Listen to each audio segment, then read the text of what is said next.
ओम शांति।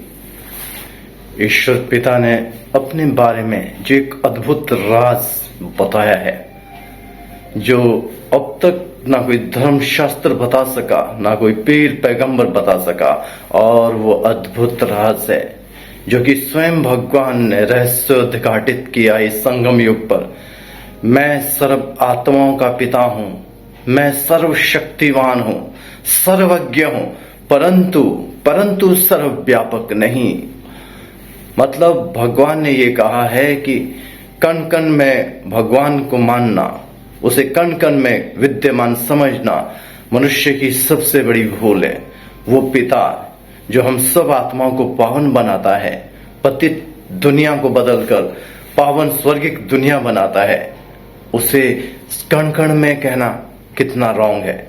हम तो ये सोचते हैं कि हम भगवान की महिमा करते हैं, सर्वव्यापी कहकर उसकी महिमा करते हैं, लेकिन ईश्वर कहते हैं कि सर्वव्यापी कहकर तुमने मुझे पता नहीं कहां कहां कह दिया।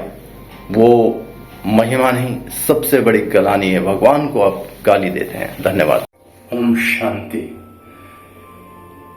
परमात्मा पिता ने अपने विषय में स्वयं प्रजापिता ब्रह्मा के मानवीय तन में प्रवेश कर एक अद्भुत अनोखा राज समझाया है।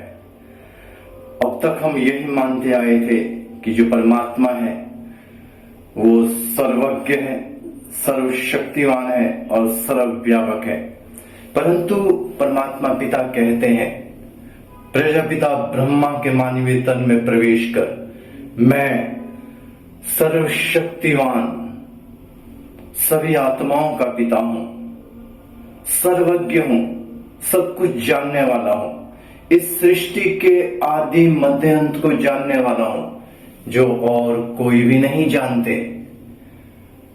परंतु मैं सर्वव्यापक नहीं हूं। जो मनुष्य को कण कण में विद्यमान मानते हैं, ओमनी प्रेजेंट कहते हैं भगवान को, तो इस बात से खुद ईश्वर पिता को आपत्ति है।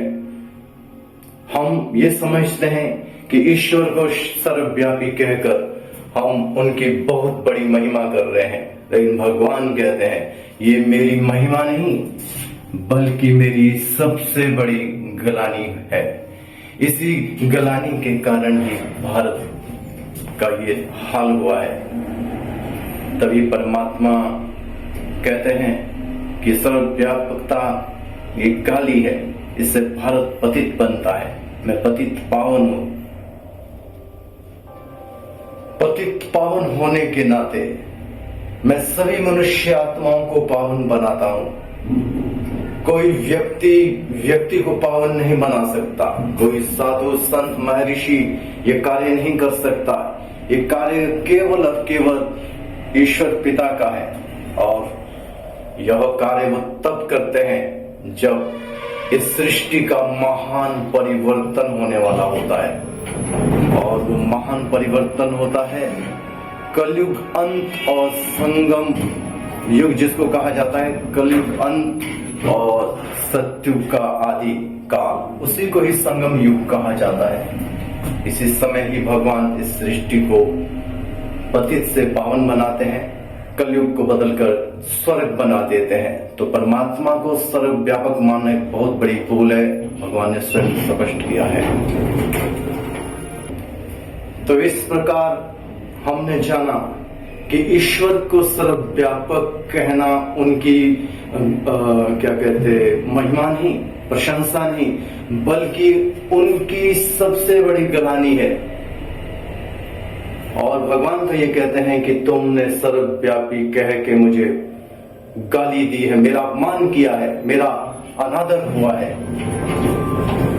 अधिक जानकारी के लिए आप प्रजापिता ब्रह्मा कुमारी ईश्वरी विश्वविद्यालय के किसी भी सेवा केंद्र पर जाकर यह रहस्य को पूरी तरह से जान सकते हैं। धन्यवाद। ओम शांति।